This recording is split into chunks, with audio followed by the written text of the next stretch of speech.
Looks like Microsoft has launched a new AI designer tool. It's called Microsoft Designer. Let's take a look. Okay, they have some template examples with some prompts on the right side. Seems pretty decent and looks like we just have to provide a prompt here and it generates images. Let's try it out. I'll try for a tweet. I'm not quite sure if it works for Twitter yet, but let's check it out. Maybe not really. It's giving me all kinds of sizes and I don't really see a weed themed sneaker that I mentioned. Maybe I have to be a little more specific like marijuana. Let's see. I'm looking for something green themed with leaves and stuff. I think you know what I'm talking about. Nothing. Is it hiding it because it's somewhat sensitive? Not really. Marijuana is legal in many places and there are businesses around it. And it's just a silly idea anyway. Let's try an Instagram post. Why not? Okay, now I see something. That's kind of what I was looking for. I wish it was a little bit more greener, but we can now click on it and customize that design further. Cool. This saves you a lot of time, which you otherwise would have spent searching for the image, putting the elements together. Now you can just fine tune it. This is good. And just like most AI tools, when it works, it's pretty good, but most of the time, getting it to work properly is the challenge. Okay, so far, it's okay, but I'm not impressed. Let's try something else. This time I'll use an image. Let's see if it can generate something based on an image. This is a no background version, and as soon as I drag and drop the image, you can already see some results, but I'll give it a little more description, see if it can bring something better, because these are not very good. It has just taken that background removed image and has placed it on a bunch of background vectors.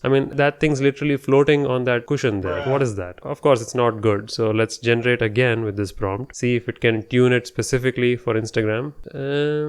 No, okay, I see some that are kind of nice, I guess, but I don't see any color palettes being used from the image. The backgrounds are kind of random. I do like the simple text, new Windows Phone Launcher app, that's fine. I could have given more detail in my prompt, but most of these are fairly generic. Let me give something with the background. This is the image that I created. It's a final image, but let's see if it does something better with a background. Not really. Okay, this is pretty good, I guess. It kind of mimics the colors a little bit. I like this. Again, this image already has text on it, so I wouldn't use it like that, but yeah, that image without the text would be nice in this case. So you get the point. There are some good results and then there are results like this, where there's a giant text on the subject itself. No. And it doesn't really have any sense of size or aspect ratio. You have to set it yourself. If you want a square one or a portrait, landscape one, I guess you have to mention it in the prompt as well. Just because you say an Instagram post, it doesn't understand that it has to be a square image. That's fine. I guess you have to mention it specifically, and you can actually take a picture with your phone. So let's try that. I'll use my phone and scan this QR code. It just goes to their website where you can upload an image from your phone storage or take a picture on the spot. I'll just take a picture of this lens that I have lying around and upload that, see if it can do something with it. Okay, this is pretty decent. The picture is pretty simple to work with, so I expected good results anyway. And yeah, most of these are alright. Something like this looks pretty minimal. I would actually use it with a better picture.